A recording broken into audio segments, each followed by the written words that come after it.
Let's Talk Crops. And just like to thank everyone for turning out today. This is going to be we continuously have been evolving this program, but the idea here is that it's very much driven by the participant. So our goal is going to be to answer questions and let you kind of help guide the discussion today. And so we just want to kind of reiterate that's kind of the concept here. We've been doing this program. We had a summer version, which was a little bit shorter format. Today, we're going to be running from 9 a.m. till 10 a.m., kind of having discussion, answering questions. And so that's going to be the format.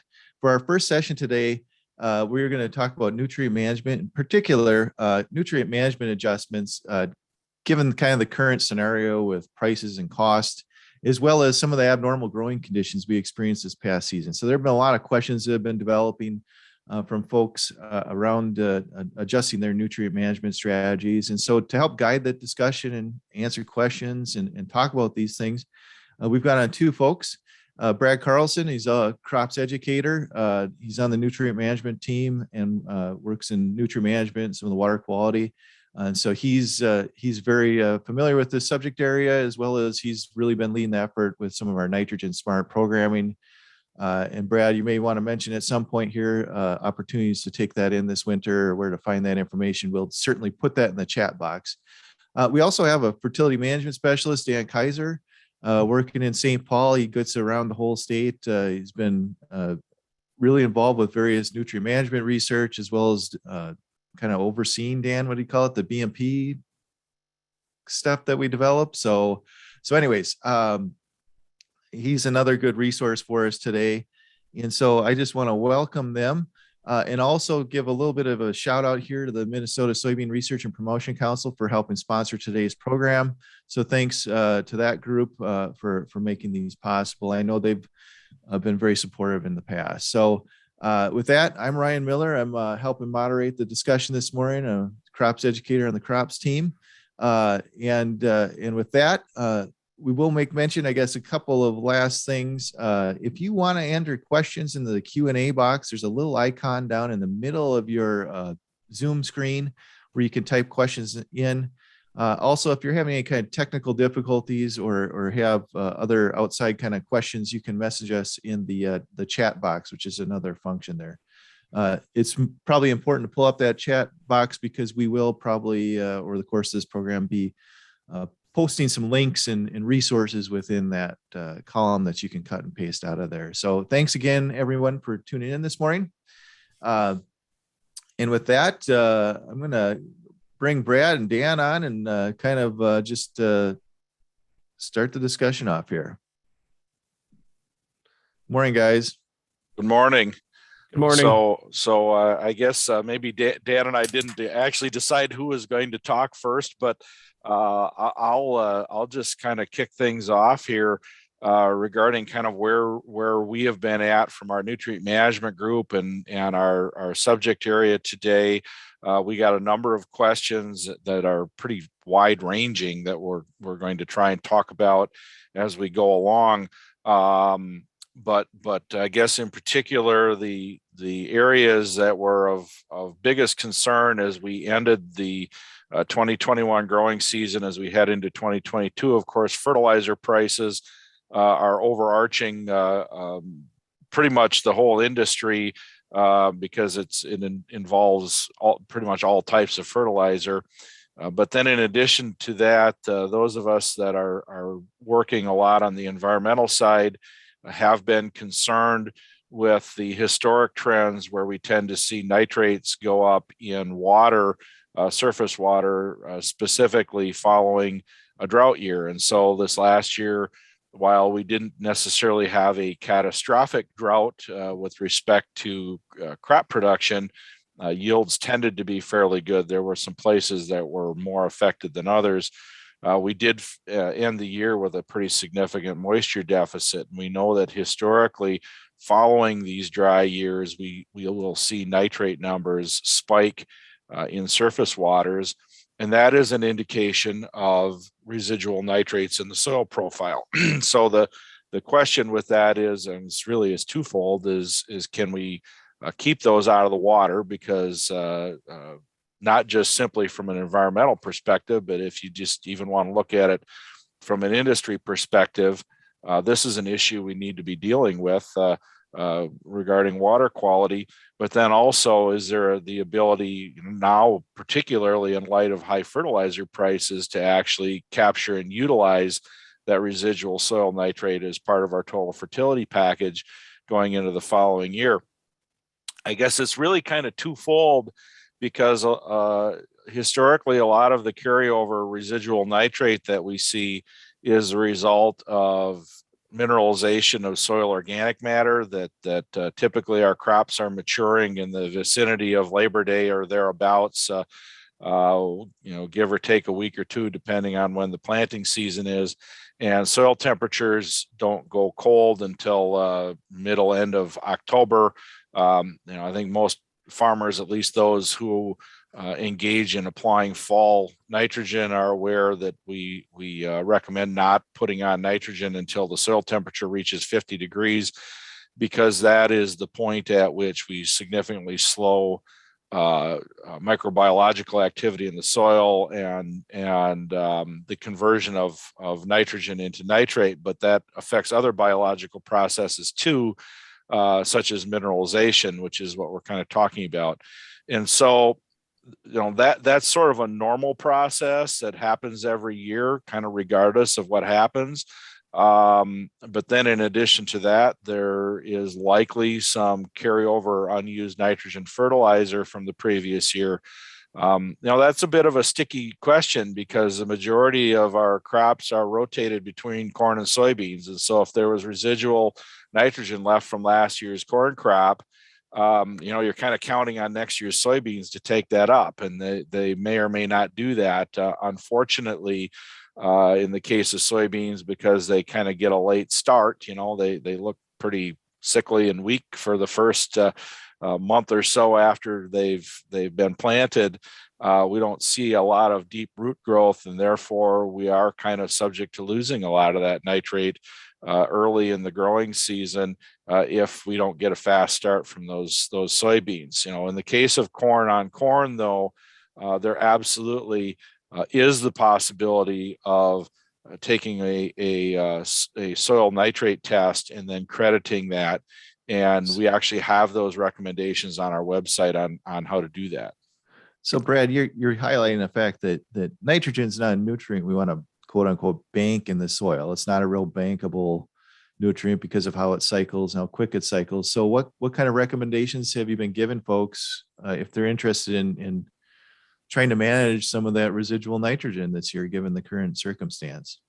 Well, I guess a few things. If we look at our recommendations for soil nitrate testing, typically speaking, we only really recommend that in fields that have a long-term manure history, because of the increased potential for mineralizing nitrogen out of that bank of organic nitrogen that's in the soil, and then also for corn on corn situations like I just mentioned. And so very specifically, if you have those two scenarios, we highly recommend taking a soil nitrate test. The research that we did here, some of it going back now 20, 30 years, but I know Dan specifically, and I to an extent have been working with him on that, have been sort of reevaluating some of that work and kind of reconfirming it. And we recommend sampling down to 2 feet. Kind of pay attention to that, because nitrate will move in the soil profile, whereas our typical soil sampling is done to about 6 inches. And then there is a chart that is available. If you look at our extension website under the fertilizing corn brochure, it gives you the key for how to credit the residual nitrogen. One point I do want to make with this, though, because it's a little confusing, and we've kind of had to do some sorting out ourselves, and we maybe still have to do a little bit of cleaning up of this, and that is sugar beet growers have been doing nitrate testing pretty much annually. And so our soil testing labs throughout the state, including our own at the University of Minnesota, have been giving the results for soil nitrate testing in pounds per acre. And our recommendations are actually keyed towards parts per million. And so if you're sending in a soil nitrate test, request the results in parts per million, because that's kind of where our credits lie. I guess I'm not going to go into the bitter detail on more of that, but that is the where the chart is at. And I think the other thing to remember is that if that test is going to be accurate, then we also need to know that the nitrogen we credited is still there. And so while we say you can test in western Minnesota in the fall, we don't recommend the rest of the state until the springtime. And that's just simply because historically it gets a lot wetter, and then the loss processes of nitrogen are water-based. And so while the test results are accurate, or were accurate at the time the test was taken, then you don't necessarily know for sure that nitrogen is still there when the crop is growing. So keep that in mind if you do a soil nitrate test this spring, that if it gets really wet, that number may no longer be valid. And so we'll be doing some outreach regarding that if those conditions do transpire. So Brad, one question before I go to Luis, who's raised his hand. And Luis, if you don't intend to raise your hand, maybe put it down. I'm going to go to you next. But what about a farmer that's applied fertilizer? Is there anything to think about there if we've already made that decision and now you're talking about these testing strategies? I mean, what happens there? There's not a lot. There's not a lot. You can't get it back out. We were recommending last fall highly that those that were putting on fall anhydrous put on about a half rate and evaluate the situation. I have seen soil testing results just coming out of corn and soybean rotation that do show some significant levels of soil nitrate that's out there. If you already put the nitrogen on and you put a full rate on and the nitrate was there, there's really not a lot we're going to do anymore, other than hope that it just stays relatively dry. We don't want it dry enough to inhibit crop growth next year, but if it stays fairly dry, we'll keep that nitrogen out of the water, the nitrate out of the water. But that's really about it right now. Anything with interpretation of say a Preside nitrate test if you've applied fertilizer? Is there anything to think about there? Yeah, well, we did some significant work on Preside nitrate test a few years ago. Ryan, I know you were involved in that. We worked with Jeff Vetch extensively. The University of Minnesota does not have recommendations for interpretation of Preside nitrate tests, and that is primarily because of inconsistency of the results from that test. And in essence, we were getting false negative, that we were getting low numbers showing up, but actually there was a lot of nitrogen out there, and that was related to it being immobilized from decomposition of last year's crop residue. So that can be a factor in there, I guess. On the flip side, if you take that Preside nitrate test and it does show a fair amount of nitrogen, that's fairly accurate. But the thing you have to be very careful about with that is with the Preside is that you already put some nitrogen on. And if you disproportionately sample the soil in places where that nitrogen fertilizer was concentrated, you could actually get a false positive of a lot higher number than what is actually out there across the whole soil profile. And so it's a little tricky. Iowa State does have recommendations for using a PSNT, a Preside nitrate test. If you choose to do that during the growing season, I would suggest looking at their stuff because we don't have recommendations. But again, the reason we don't have recommendations is we've shown that it's not highly accurate. Okay. And before we switch to Dan, there's a lot of questions coming in on some biologicals and things of that nature. There is one question that we got prior to the meeting today, Brad, about nitrogen stabilizers and whether they're going to play a larger role in 2022. And maybe you just want to start by just a brief synopsis of nitrogen stabilizers before we jump right into what kind of role they might play. Yeah, well, there's two types. There's nitrification inhibitors, which prevents the conversion of of the ammonium into nitrate, or in essence, it freezes the nitrogen cycle. It inhibits the microbes that do that conversion process. And then there's urease inhibitors, which prevent the volatilization and loss of urea into the atmosphere. They're two completely different products. Nitrification inhibitors, the research has shown that they have some benefit, particularly in fall applications. The thing you need to remember about those products is they do wear off. So while they definitely work, they only work for so long. And so if for instance, the stress level of potential for loss is greater than, and I mean greater than in chronologically, in the amount of temporally, in the amount of time than the products were effective for, then it will not look like they worked. Even though they did work for a period of time, it wasn't enough, to prevent loss. Bottom line is, now that we're headed into the spring, under most circumstances, with the exception probably of coarse textured soils, we haven't seen a lot of benefit of those, because when we do spring application of nitrogen, the conversion process to nitrate is also sort of corresponding with probably a little in advance of, but more or less corresponding also with crop growth that's actually taking the nitrogen up. Not to mention the fact that those, as I said, those products wear off, and as the soil gets warmer, they wear off faster and faster. And so it's not like they're still, if you did a application in the end of March, like they're still functioning in June. I mean, they've worn off by then. And so I don't see nitrification inhibitors playing a huge role going forward into next year. The exception to that could be is if we got an early spring and people were doing some applications particularly early. But I guess we'll have to see if that comes about. Urease inhibitors for urea, typically, especially since these products have become available as generic products, the price of them have come down. Typically, it's just a good idea to use those.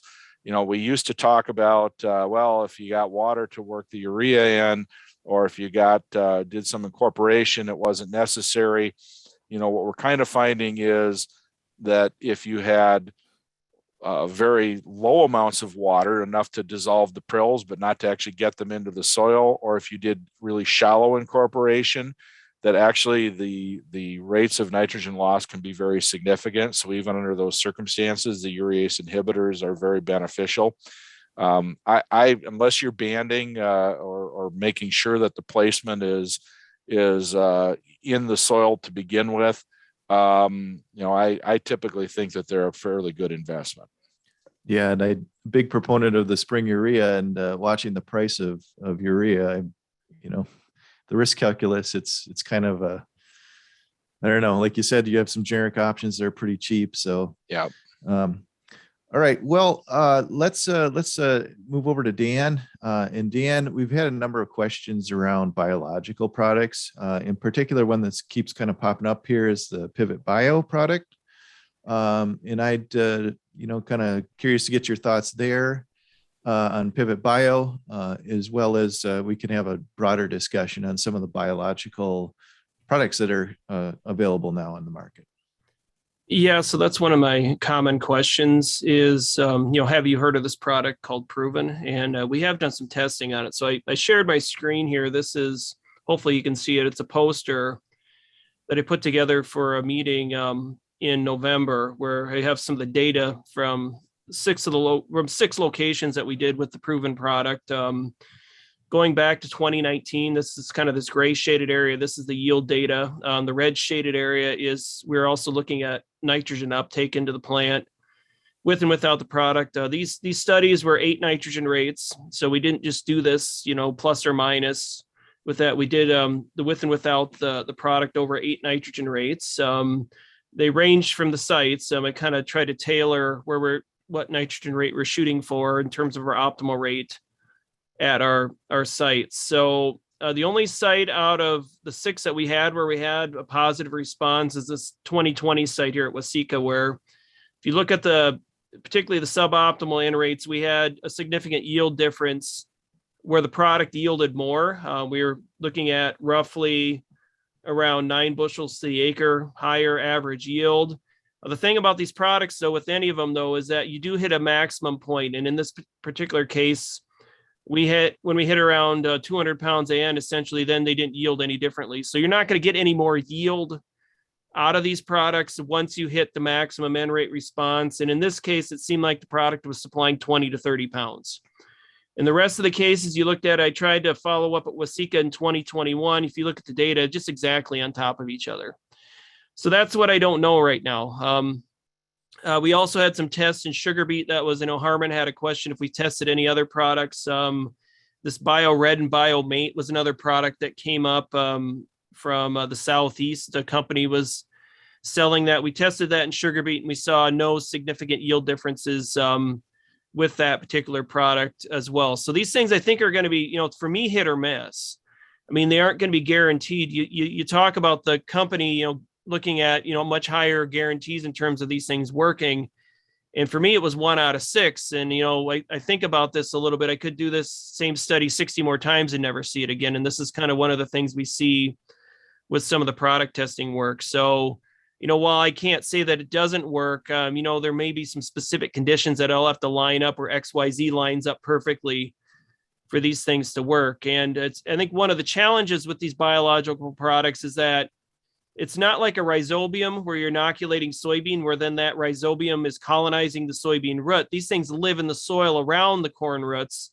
So it isn't necessarily that they're not just funneling nitrogen directly to the roots themselves. So they're going to supply nitrogen to the soil, which then and by the corn is going to have to take up. So it's kind of one of the things I've been thinking about is, some of that nitrogen cycling that's going on there, whether some of this is getting directly to the plant. So, it's something I want to follow up with a little bit more because I know there is a big push for these products, but I'm not so sure that it's going to be guaranteed that you're going to see this 100% of the time. The 2020 data, we also went at Becker. I thought, well, this would be the best chance since these soils don't mineralize a lot of nitrogen. You look at our control yields around 50 bushels to the acre. So we weren't getting a whole lot out of the soil and the product didn't do anything there. So that's one of the things, is it a question of survivability? We were applying these, we were putting it in deionized water. So I didn't even have it in fertilizer. That's a question that's come up with those mixing it with liquid fertilizer. What kind of efficacy does that actually salt have a negative impact on these products? According to the company, no, but there's still some questions there. And then, how active these things are at when they hit the soil. And that's kind of always, the question with some of these things. So, really what I've been stressing with a lot of growers is if you want to test it, go ahead and test it. The main thing is, though, you have to test it at suboptimal N rates. You can't put on what you would have in terms of a higher than expected optimum N rate and expect these things to work because if they're supplying nitrogen, that's the benefit to them. It isn't really a boost in yield. It's really that, where you're getting some nitrogen in that's supplying a portion of what you may be not applying with fertilizer. So if you're setting them up, just make sure you set them up accordingly that you can test them effectively. Otherwise, you're going to probably not see anything or, we really, really want to look at it, stressing that, the testing is really a main thing for these. So yeah, I've seen a benefit 1 out of 6. Again, will I see it again? I don't know. I need to follow it up with more data, but it was interesting to see, exactly what they claimed, at least in one of the sites. I just like to be able to repeat it with some future research. So Dan, just as a point of clarification, we had a question here. Proven is actually a microbe that you're applying in sort of a slurry or a spray type solution with water.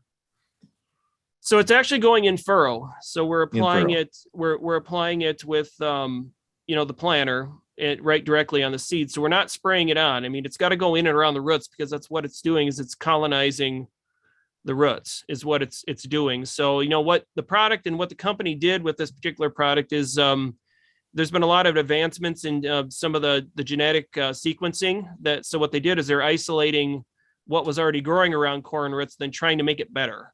And that's one of the things with many of these biologicals, particularly some of these free living nitrogen fixers, which proven is that the activity of these things tend to slow down when you start applying nitrogen because they don't have to. I mean, if you look at it from a standpoint of, if you have a system where you're not supplying nitrogen, part of your check yield is due to some of these products, or some of these microbes, I should say, supplying nitrogen, and you start applying fertilizer, the more you apply, the less active they have to be. So that's kind of what they're trying to do, is trying to make these things, some of these bugs be a little more active with in the presence of nitrogen. And some of the other products, I mean, I don't know. I mean, so they're all a mixture of some of these free living N fixers. It just, I don't know the overall activity of them. Most of them you're going to want to put by the roots. I mean, spraying them on, it's really not going to do you a whole lot of good. So you need to get it to a point at which it's going to be in the soil. And one of the things you have to think about is the amount of these things. Even if you're banding them in furrow, you're putting a high concentrated zone, but you're also putting them into a soil that's fairly biologically active. So that's one of the things that I've been curious on, is why it didn't work in some of these other soils, is whether or not, it was just a drop in a bucket compared to what was already going on there. So I think that's kind of the thing I've been, thinking about a little bit with this, why it may have worked in one location, just because we may have slowed down some of that native activity just early in the growing season because of denitrification, because at Waseca 2020, that was a pretty wet early growing season. So that's kind of what I was trying to follow up on, is finding a couple sites in 2021 that it ended up being dry. So I guess it doesn't really surprise me that I didn't see some of the same results. Okay. And there's one kind of question in that group of questions, N fixing corn. I know I saw it's been a while now, but something out of Wisconsin on this.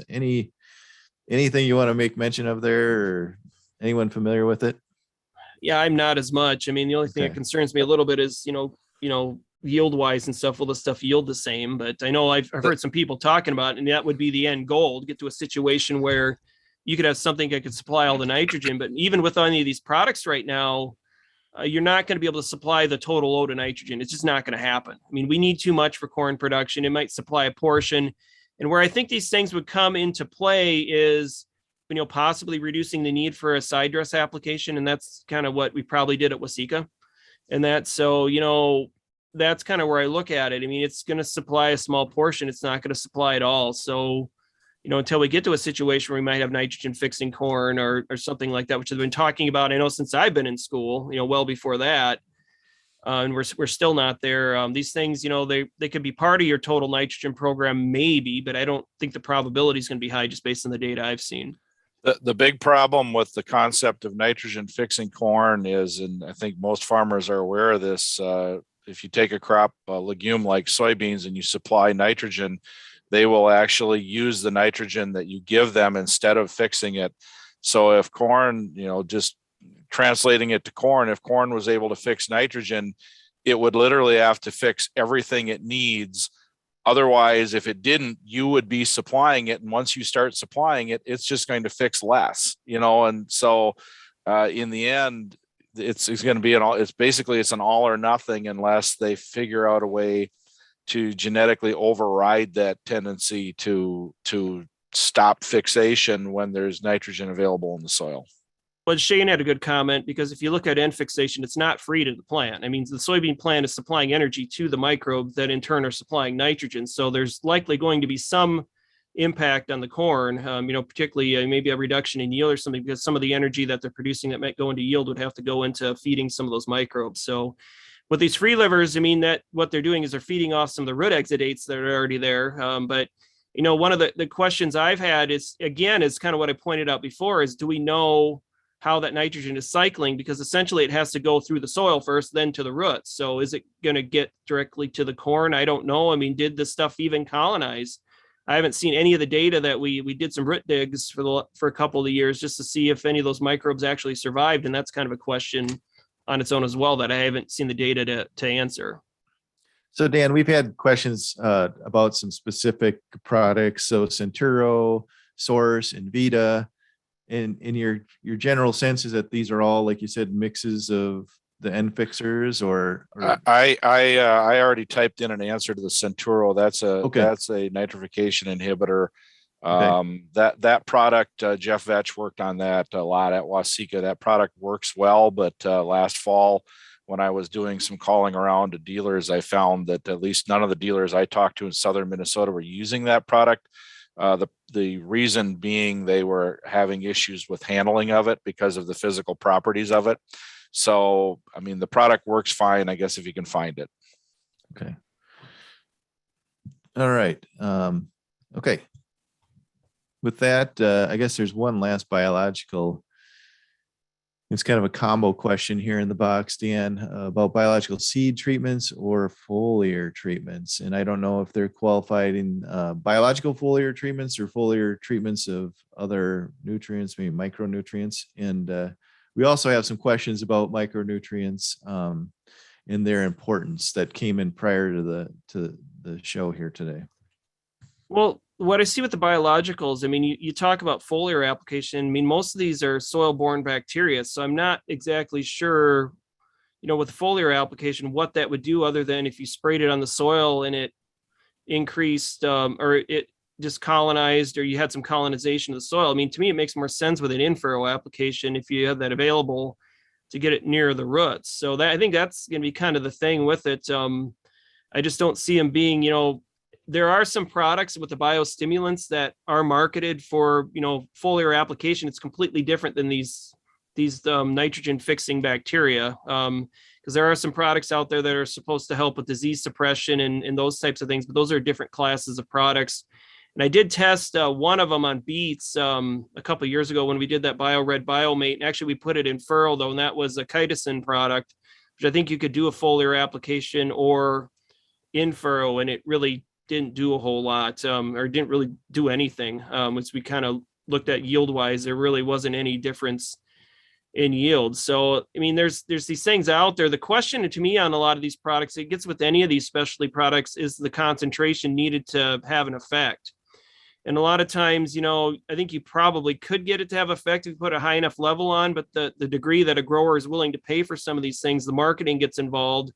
So then what's sold as a concentration isn't always necessarily what they've used in a greenhouse to get some of those effects to occur. So, I mean, there can be some benefits, but because a lot of these things, they're also in the health food market for humans too, that are in dietary supplements. And it's just, there's so many unpredictable things that happen when stuff hits the soil. And that's kind of the issue what I always run into. And I can find a product here and there that'll give me a response at one location.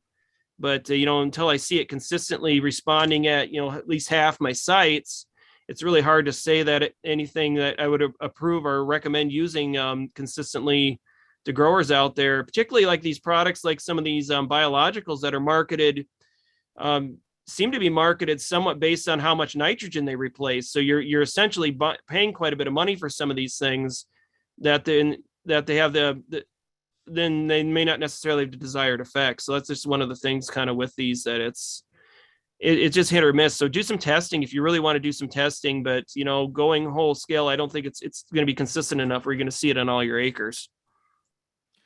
Okay.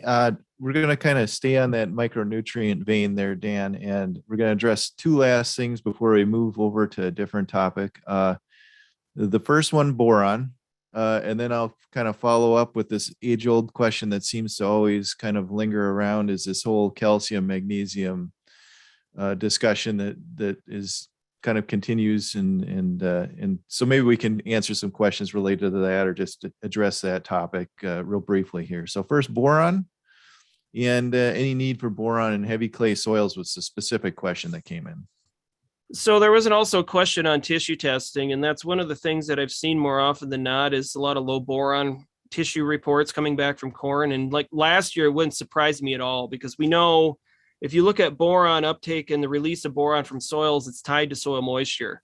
So we get into a dry year, it isn't necessarily that it's not there, it's just not releasing. And you look at a lot of times corn your crops are going to be responding to the amount of moisture there as well. So it all kind of goes hand in hand with each other, that I'm not necessarily sure I'd be too concerned about it.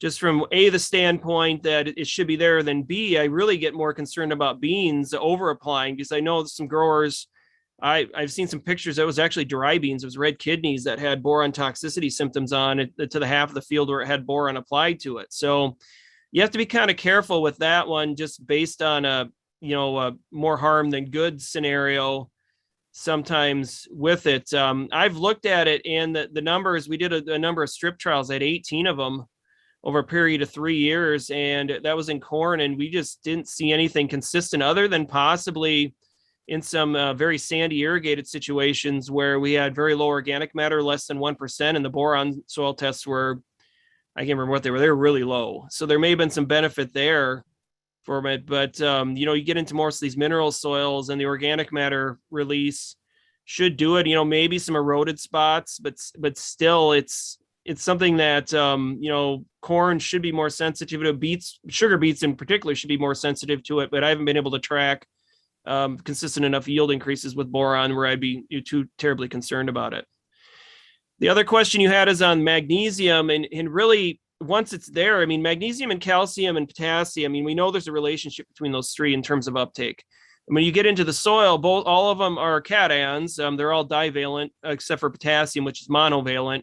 And it's really hard to get rid of them once they're there, other than through crop uptake. So, the way to manage it would be with potassium applications. And, what I see a lot of times pressure put on to look at some high levels of potassium application to try to shift some of these ratios. And it's really hard to do it in our mineral soils, particularly with high CECs, where you see those high mag levels. Trying to shift those ratios, it's hard. The other thing in those soils I get concerned about is chloride toxicity in beans. So if you're putting a lot of potassium on as potash, we've seen instances the last few years where we've seen 1-2 bushels less in our bean yield where we put on high levels of potash. That I would be of some concern. I mean, really, when I look at a lot of our applications, even with the low applications, if you put any potassium on, it will tend to mess a little bit with that K magnesium uptake. Where you put some on there, it'll increase potassium uptake, it'll drive down magnesium, and that's really probably what you want to focus on. But I really wouldn't get too crazy. I mean, there's really no need to try to get to that ideal ratio, because that ideal ratio that's out there was developed in sands, where it's a lot easier to change that calcium, magnesium, potassium, particularly magnesium and potassium base saturation ratios in a situation where it's poorly buffered. And I've been looking at it with some of our studies, looking at K base saturation ratios, and there's really no tie into yield with that. I mean, so really the only way is just with you could do some smaller annual applications of potassium that should drive some of the magnesium uptake down. But just be careful with that, because I wouldn't be looking at recommendations to try to change that K base saturation ratio, because it's expensive. And again, we've had situations where we've put on 500 units of chloride, which you'd probably do with about a 600-pound K2O application, because that's what I've seen recommendations somebody make to try to change those ratios. And I've seen it drop soybean yield by a few bushels. So that's what I'm worried about more than anything, is just trying to keep things more modest. And really right now, it's just not cost effective to try to do it. You're not going to pick up enough bushels to pay for it. And you're not likely to change that K base saturation ratio very quickly anyways. All right, so we're gonna kind of switch veins. We're gonna kind of get back to the nitrogen topic. Kind of two areas within nitrogen. First one, Brad, we're gonna get to here, and Dan, are cover crops and nutrient availability. And I know Jeff Fetch has done some work with some of this, but when we have a cover crop, how does that affect nutrient availability the following year, let's say? Well, I think the first thing you have to realize that if that cover crop is picking up like phosphorus and potassium, you're just simply raising it up and bringing it back down. You're not really affecting it a whole lot. It's the mobile nutrients that you're more worried about capturing and whether that has an impact on the following year. So, particularly, well, sulfur would be one, but also nitrogen, I think, is probably the primary one. I think a lot of it really depends. Well, it depends. There's a great extension answer there, but the things it depends on is how much nitrate was there in the first place, and then obviously the amount of growth you got out of that cover crop. Our research has shown the ability to reduce loss of nitrate into into tile water, and it has also shown a reduction in the amount of residual nitrogen left in the soil profile. I don't think we're quite as well correlated to it actually adding a credit to next year's nitrogen budget. And so, that's really sort of that's a black box that we're still trying to crack open, because that is going to vary greatly depending on the amount of growth, what was already there for residual, what the pickup was, and so forth. And so it's something that you maybe could estimate, but in a lot of cases, it's not going to be large amounts of nitrogen to credit. And then the question becomes, are you going to adjust your rates because you got a 20-pound credit or something of that nature? So unfortunately, I'm not giving a real good answer to that question, but that's kind of where we're at with it right now. I don't know, Dan, if you've got any better insights on that. Oh, not really. I mean, we've been looking at that. That's been one of the questions. I had a study trying to look at nitrogen cycling from rye, and we just weren't seeing it. North Dakota State's been looking at it as well. And what they've been kind of seeing, it seems like some of that, maybe cycling out, but it's not necessarily getting to the plant. They're actually finding more fixed ammonium in the soils following rye cover crops. So, I think over a number of years, I think it's something you may have to do for a while to get some sort of cycling going with it. But that's been kind of one of the questions. It's really nitrogen and I think sulfur as well. That's one of the things I wanted to look at was sulfur cycling to see if, some of these residues out there were tying it up. And rye is going to be the big one just because there's so much residue out there. And it, depending on how long you let it go, if it's greener, the carbon to nitrogen ratio should be at such a point where you should get more mineralization in the release, but it hasn't necessarily been consistent, particularly for short-term studies. And that's one of the things I haven't done is a long-term study. And I can't say that some of you that may be using it over a number of years that there may be some benefit but you just may not have seen it, initially from, some of until you really get that system going. I know the research on the drainage plots at Waseca, Jeff found the first year they put in the cover crop, they actually needed more nitrogen the following year than less. And that was in all likelihood due to immobilization from the decomposition of the residue left from that cover crop.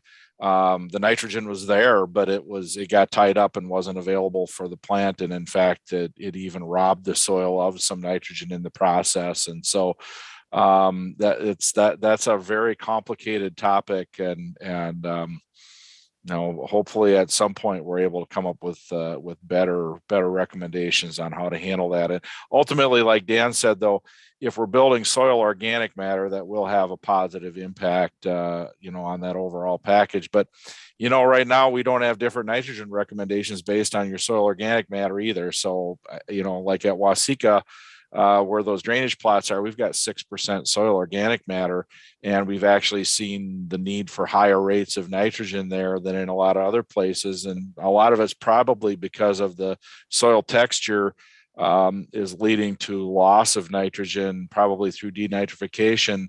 And that's completely, it's completely trumping the high level of organic matter that you would think would be supplying more nitrogen. And instead it's requiring more because of the characteristics of the site. Okay, so we'll stick along the nitrogen theme there. And we had a question before the meeting come in where you can enter it. And they were curious about yield comparisons with fall applied anhydrous versus spring applied in the same amount. And I'm assuming they're talking about anhydrous there, but so a fall versus spring and any benefit there. And then the best method for evaluating nitrogen status after V3 stage. Well, I can start with the fall versus spring thing. That's something we've been talking about a lot with our Nitrogen Smart program. The whole key to all of this is whether you had nitrogen loss. And as we keep stressing, the loss processes of nitrogen are water-based. And so in the situation we had this past fall where it was relatively dry, most of the state is still at a fairly significant moisture deficit, we wouldn't look to be really losing a lot of nitrogen, particularly in the fall when it was applied and coming into the spring, unless it gets extremely wet. And so I don't see a lot of risk of losing nitrogen that was applied this fall for this coming spring. And then in addition to that, I don't see there being a big yield benefit for spring applied nitrogen compared to fall. Long-term averages, though, show that we do see a benefit for spring applied, and that just simply is because on average it is quite wet in the spring. And so what we find, if you look at the data, for instance, from Waseca, where we've done some of these studies, it shows a long-term average being a advantage for spring application versus fall. But if you really look into the data, you find that in a drier year, there's no advantage, and in a wet year, there's a large advantage. And so that's, a lot of what we've been stressing, like with our Nitrogen Smart program, is kind of pragmatic management based on what your conditions are like. And so in this case, in the fall, we're probably not going to see a lot of difference coming into this growing season. I think the real issue is not so much that we did a lot of fall application this year in some parts of the state. It's more of one of, was there a lot of residual nitrate that added to the total of the amount of fertilizer that was applied that put it above the amount necessary? And when it's in excess in corn, it'll just move off to the environment eventually. And Dan, what about assessing nitrogen status after V3 in corn? Well, you're probably looking at the Preside nitrate test being your best option. I mean, although we don't have it very well calibrated to what to do with it once you get the number, but I don't know a whole lot. I mean, you could wait a little bit longer and possibly go with some sort of like drone, or you go with some sort of sensing assessment. My background kind of shows a trial that might work on, but many cases our plants don't really start showing enough deficiencies where we can forward predict what's going to happen at the end of the year till we hit, beyond V10, V12. So, I mean, there is some options. I think that the Preside nitrate test would probably be the best thing. Start looking at end of May, early June, looking at that. I mean, it isn't perfect, but it's probably, if you're looking for an option, really the best one that's out there. And I would suspect, depending on the locations, we'll see some of those numbers come back somewhat high if we don't have a lot of leaching conditions going into this upcoming year. But it's not guaranteed. That's one of the things. I know Brad mentioned some higher soil test values for some of the falls, but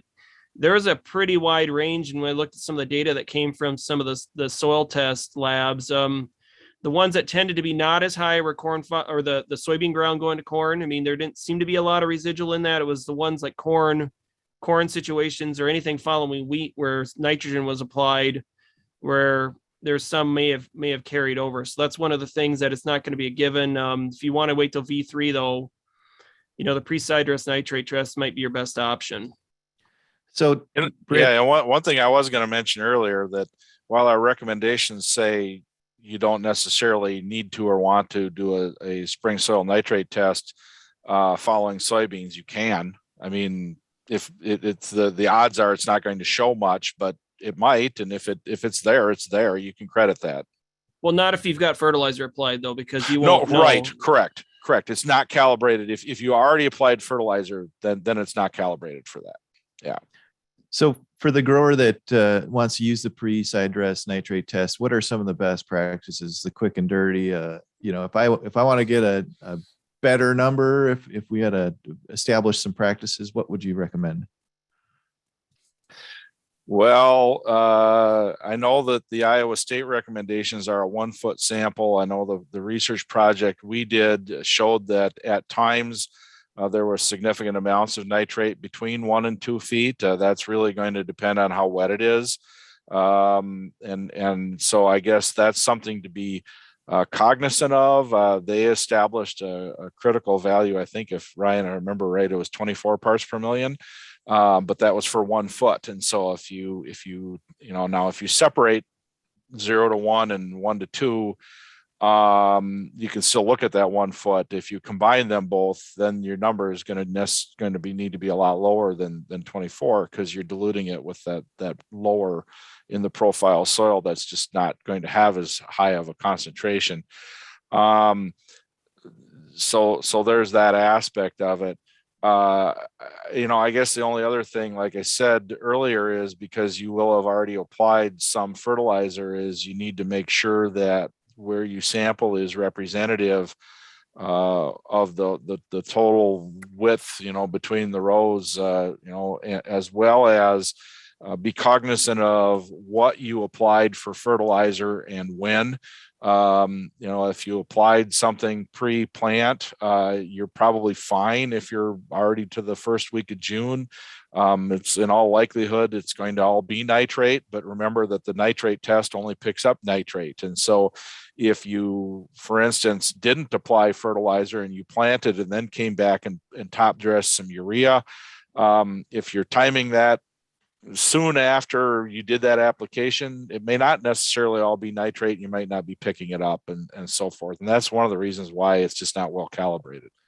And Brad, one of the things I remember from the work we did with the variable rate nitrogen projects was that the temporal variability, we took samples within Correct. 2 weeks, and some of the differences there. And I don't know if that would be a guideline to try to take that sample as close to the time of application as possible. I don't think that necessarily mattered, Ryan, because I think, what we found was that in 10 days, it could be half of what it was, and it could be double. Yeah. And I think we decided some of that was because of immobilization, because of decomposition of residue, that you just hit that wrong period of time when that was going on. And there's no good way of predicting when that's happening in the soil profile. And so again, like I said, you're likely to get a false negative more than you get a false positive. The false positive where you get a high number that's not actually there would be because you managed to hit some concentrated fertilizer that was already applied, something like that. But it's also possible you get a low number, more likely you get a low number, and it's still there.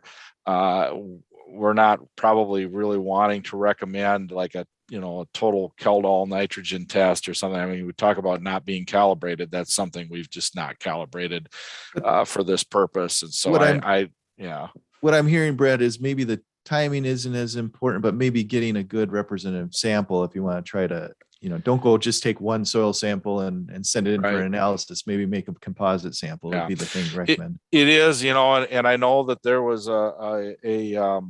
there was a lot of investment on some individuals for these portable testing units to use themselves. That kind of was a fad. I don't see them a lot anymore, but that technology worked. Part of the problem with those though was getting a reliable result out of them based on your methodology. They did not account for differences in soil moisture. And so if you were, for instance, throwing them in the back of your truck and taking a sample and then testing it right while you're sitting out in the field, it metered out a certain amount of extractant into that soil sample, whether it was really wet or really dry, and it didn't matter, but that would change your results a lot. And so I know a lot of farmers who were using that piece of testing equipment were actually doing some air drying of the samples and then testing them back at home, not trying to do it on site, and therefore trying to make sure that they had some consistency at least between the, from 1 year to the next, one field to the next, and so forth, to help them in interpreting the results of that. Okay, well, so we're going to need to move into P and K here before the end, but the kind of a transition question here is about manure application. If it's fall applied and they were talking about liquid manure and incorporated, and then they don't have tillage, does that affect nutrient loss? And they don't indicate here if they are talking about P and K or P, I guess, or if they're talking more about nitrogen. So any quick comment on the manure? One thing I'd like to remind everybody of is the Minnesota Department of Agriculture has a runoff risk advisory, which is kind of it's a model data based on what the soil moisture status is and the soil profile, and whether if it rains, it's going to soak in and so forth, but also kind of looking at snow melt and some of those things also. So if that, if you've got a surface applied and it's not worked in, and that risk advisory is high, you could be losing some P and K moving off site. May not always necessarily end up in the water somewhere, but it may not also be exactly where you thought it was applied. So that's something to be watching regarding that. From the nitrogen standpoint,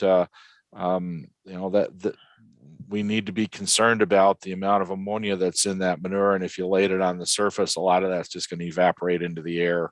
That's why it's really not a recommended practice. I mean, the available nitrogen rates are broken into the time between application and incorporation.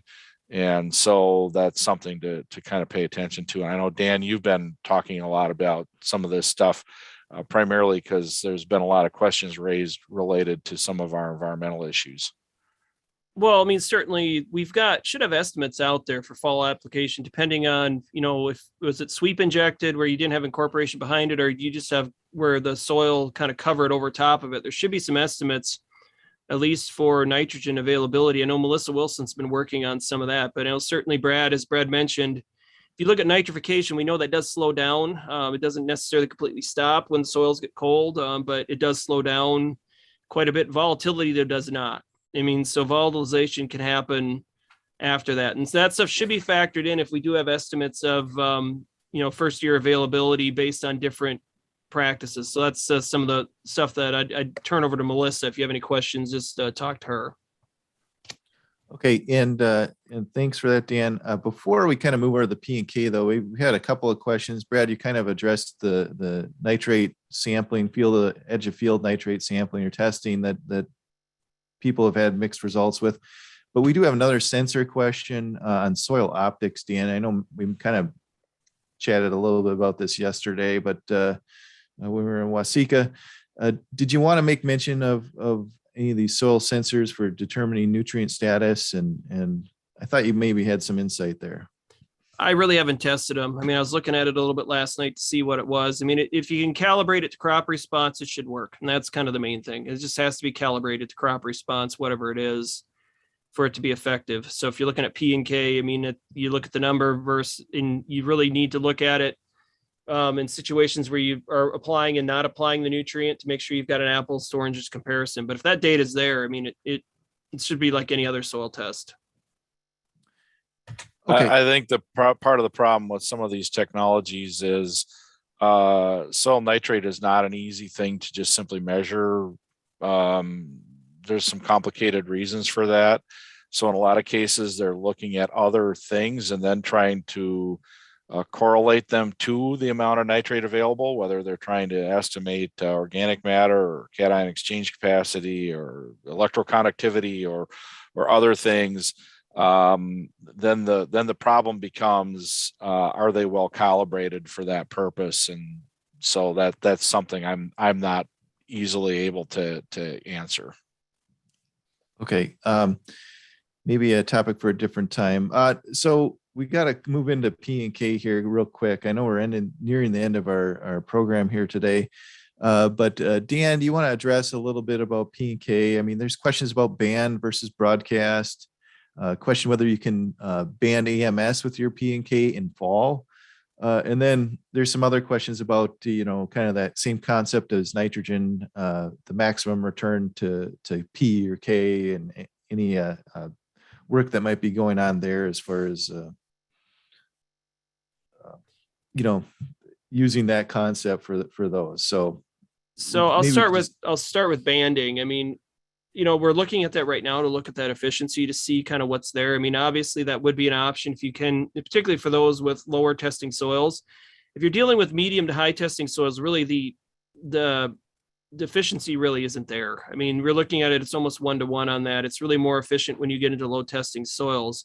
There was a question I know on maximum return to P and K. If you're dealing with medium or high testing soils and you got a grower that just wants to apply something, I mean, really the more economical rates tend to be, roughly 40, maybe up to 60 units, K20, maybe 40 units, P205. I mean, you don't really need much more than maybe about a third of crop removal if you're starting to talk about economics, particularly if you're medium and high testing soils. And that's one of the nice things about it. If you're looking at trying to, look at where you put your funds, I mean, nitrogen is really going to be the big one because that's really going to make a lot of your yield. If you have soil test values that show that you're high, we know that you can go a while before, really needing it because the soil is going to supply the majority of the given nutrients. And really all you're doing with fertilizer applications at that point is just restocking what's taken out of the soil. And what I've seen actually is roughly 40% of crop removal in most cases. If you're dealing with kind of a medium to high testing soil, you can maintain your soil tests where they're not going to be plummeting. I mean, really, they don't plummet over time. Potassium kind of does some wonky things more related to moisture, but with phosphorus, it tends to be pretty consistent, and the average decrease without fertilizer applications is roughly about 2 part per million brace. So that's what I would look at. I mean, if you're looking at high prices, I mean, certainly you've got more flexibility with P and K than you do with nitrogen. And our nitrogen, our MRTN model can, factor in the nitrogen price. I mean, if you look at what it recommends, you get to that 0.15 price ratio where we're going to be at, or where we're kind of looking at this spring. I mean, those numbers are pretty low. It's though the one I wouldn't cut as much as the other two. And if you've got the soil test information to kind of back up, you're okay, then you have much more flexibility. Maybe go with just a starter rate. If you have an in-furrow starter, 5 gallons, 1030 furrow can go a long ways in those circumstances. Well, thanks for the quick synopsis there, Dan. We have run out of time. There were some other questions that came in with about zinc.